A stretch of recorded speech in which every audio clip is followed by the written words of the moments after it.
paying all the bills, then you should at least be cooking and cleaning the house. I should come home to a meal. Motherfucker, if I wasn't here, you would still be paying the bill. Your check don't come to me. So therefore, I don't give a damn about how much you work. Because you was working before and you're going to be working after you met me. I don't care how much you work. A hard-working man is nothing for me. Because you're going to work hard with or without me. What are you doing for me? YouTube, it's your boy, the Passport Bro Wingman, coming in with another YouTube video. And the title of the video is called Hardworking Men, Passport Bros, Means Nothing to Me. What you gonna do for me, says Sassy Lady. So the way this video came about was I saw a video in which a lady was trying to go off for some of the Passport Bros. And pretty much in the clip you just saw, I wanted to address some of this woman's talking points, and I didn't put necessarily the whole video up front, so I wanted to give you overall the sentiment of what this woman is saying, and overall what her talking points are, and then I'm going to just go ahead and just break those down. So she basically starts off the video by saying that her, I guess some guy she's dating, he comes in and he's like, why don't you have anything cooked? Where's like my, where's my meal at? Where's my drink at? Why have you prepared for me to come home? And in her mind, she's saying, why, basically, I don't need you. Like, why are you expecting me to do all this stuff? You don't do anything for me. I don't need your benefits because they don't really benefit me. You'll still be paying your bills if I wasn't here. Basically trying to say that, after your, I guess more so after your check, you have nothing left over. So your money really isn't doing anything for me. So why should I cook and clean for you when I'm not really getting any benefit being with you? So therefore, hardworking men don't mean nothing to me. And basically she ends off by saying, I don't need you. What you're going to do for me? Pretty much sums up the video, So, and again, this just shows the spoiled nature of the American woman in comparison to some of the other women in these foreign countries. And let me start off by saying this. This talking point of women are always critiquing a lot of, not just passport bros, but a lot of men in general, saying, oh, why should we cook and clean for you? That's slavery. The thing that's so funny about that situation is they act like when the men get home, or better yet, when we off on weekends, we don't do anything around the house. I'm sure you've seen many times when you drive by the house, guess who's cutting the lawn? Guess who's cutting the grass? When wintertime comes, guess who's shoveling the snow? When fall comes, guess who's raking the leaves? When that roof is leaky, guess who's on top of the roof? When Christmas time comes, guess who's putting up the lights? When the children act up, one of them run into the wall, there's a hole in the wall, guess who's plastering up that wall? Guess who's fixing the garbage disposal? And guess who's taking out the trash? And guess who's helping out to walk the dog, to wash the dog, to clean the dog? I mean, they act like the men don't do any chores around the house. After we get home from work, we're still doing things around the house, so this, and if we're doing all that, what should a woman be doing? So yeah, a lot of women will try to say, well, I have a job. Back then in the 1950s, the women didn't work, so that's how they were able to cook.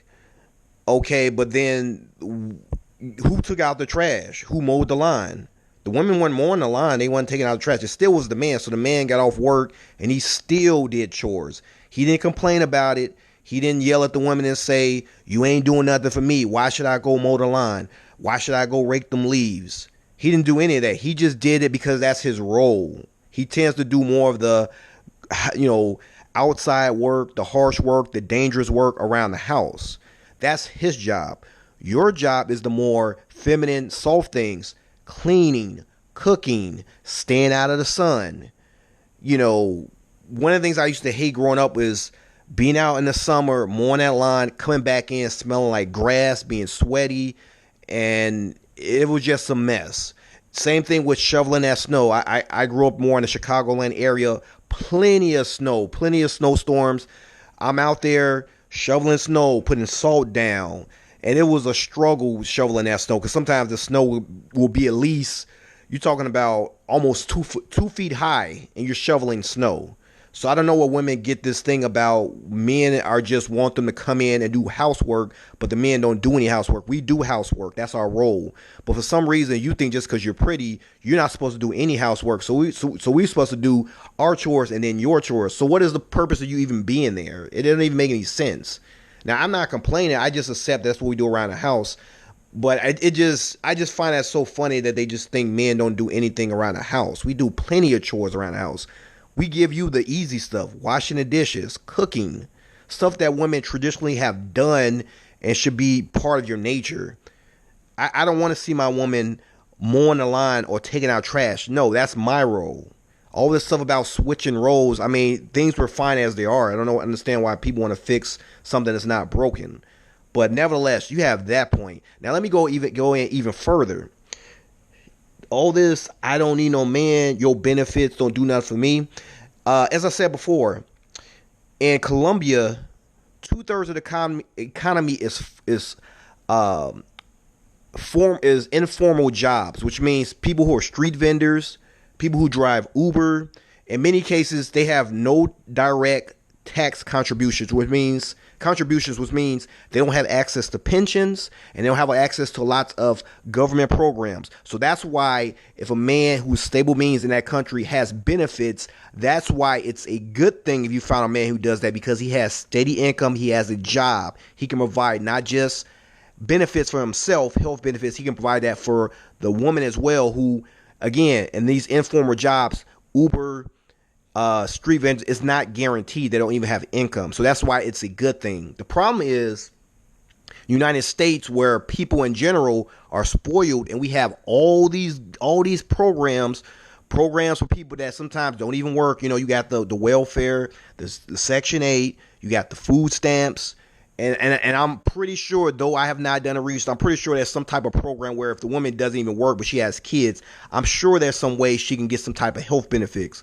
You know, we already got like the Medicaid and Medicare, so I'm sure for that reason, that's why she can loudly and in a masculine way say, "Oh, I don't need your benefits. I don't benefit for that." Pretty much because she probably has her own benefits. Either they're coming from the government or some little job she has. She's able to get benefits of that. So of course she's gonna say to the man, "I don't need your benefits." The other thing she was saying, "You working? If I wasn't here, you be working too. What's that gonna do for me?" Because of course she has her own little job. You know, she's probably bringing in like a little bit of money. On top of that, I'm assuming she's probably dating some guy who's like, you know, middle class. Nothing wrong with that. I come from the middle class. But here's the issue. With things like Section 8 housing, public housing, the government providing housing, it pretty much replaces your job as a man, which is, I feel like it's our job to do more of the providing, the sheltering. You know, in the hunter-gatherer days, we'll build the shelter for the woman, that kind of thing. That's kind of our thing. But in this case, the U.S. government has kind of replaced you in doing that. So the women really can say to you, "Oh, I don't need you for that. What's your money going to do?" Unaware that all these tax benefits that men, seeing that men provide most of the income in the economy, we pretty much fund that, which she's using, but she's going to look at us and say she doesn't need us, which again just shows you how spoiled, rotten some of these women are. On top of that, just the fact that she's wearing this, I guess it's called a bonnet over her head. I'm not going to say that that means necessarily you don't have a lot of class, but I'm going to assume some of the guys she's probably been dating, they're probably not in the richest neighborhood, which means she's probably in a low income area. So of course the housing doesn't cost that much. So of course she can say, "I don't need you for this or that because I got my own housing," because the housing is cheap there. You know, and since the housing is cheap there, she has a little bit more income to go and buy and spend things. So for that reason, she feels like empowered. "I don't need you."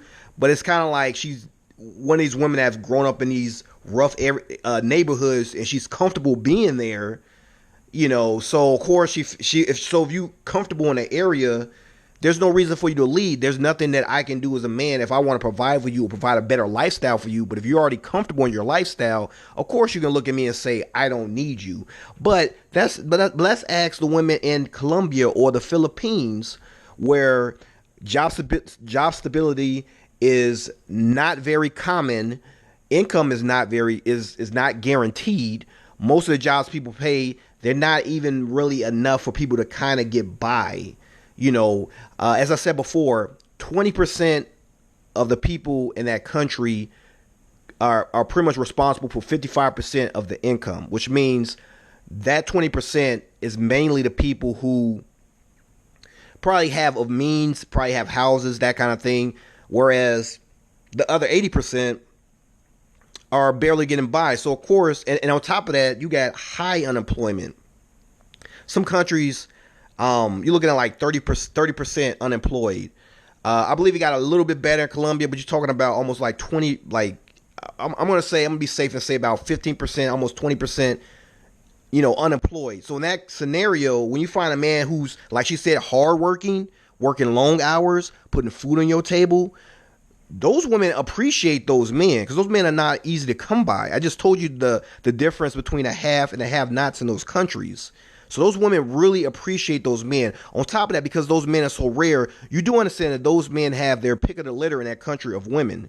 And on top of that, you got all types of services, sex services that cater to men. So he really doesn't even need the women for that. He can just get that, pay his little tax or whatever. I'll put it that way. His tax he wants to pay them is P for P tax. Just pay that. He's done. He don't have to do anything. But even if he doesn't want to do that, he wants a real natural relationship. Again, he has his pick of the litter. So so that being said, those type of men are hard to come by, especially find one that's going to be loyal to you and take care of you like some of the men in this country. A lot of these nice guys you pass over like they would like to do for you, you're going to find out that these same men that you're passing over, a lot of women in these other countries, in the Philippines, Brazil, Colombia, Thailand, they would love to have that same type of man that you're throwing shade at, that you have utter contempt from. And like Big Truck Review said, shout out to him, it's going to come down to women getting down to that last program when the economy gets so bad that they're down to that last food stamp, that last program. And when that runs out and they look to the left and right and they see they have no man and there's nobody there to fend for them, on that day, they'll look back on all this. I don't need a man. What can you do for me? And there's going to be a huge shift in their mentality. They're going to look at things completely different. The problem is, at that point, it's a little too late. As you know, in many cases, by the time they kind of see that and they figure that out, they're well beyond their youth.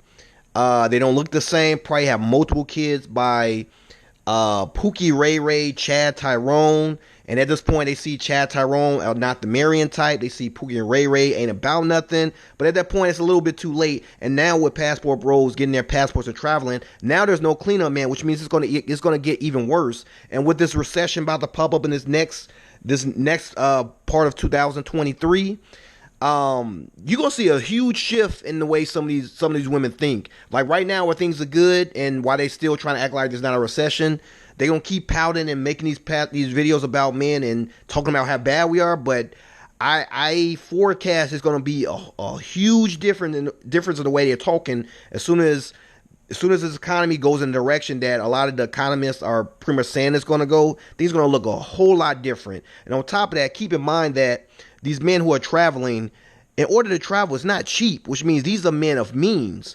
On that day, that same woman who you just saw with that bonnet, she's gonna think a whole lot differently about her saying, "I don't need a hardworking man." When she see that that there's not gonna be that many hardworking men, and it's gonna be slim pickings, and the men who are of means are not dealing with them, and they're traveling, she's gonna have a few things. She's gonna have a change of heart, or she's gonna get comfortable being a cat lady and she can buy a couple cats and she's gonna venture on to dying alone. And that's her own fate. She put herself in that situation.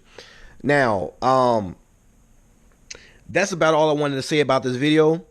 And I'm gonna end it here. I don't want to keep this video too long, but bros out there, keep doing your thing. To those that don't have their passport, you need to get your passport. It's one of the best decisions you're gonna make in your life. Please leave comments. Please subscribe to my channel. Hit the thumbs up, please, and hit the notification bell. And tell me what you think. And until next time, this is your boy, the Passport Bro Wingman, signing off.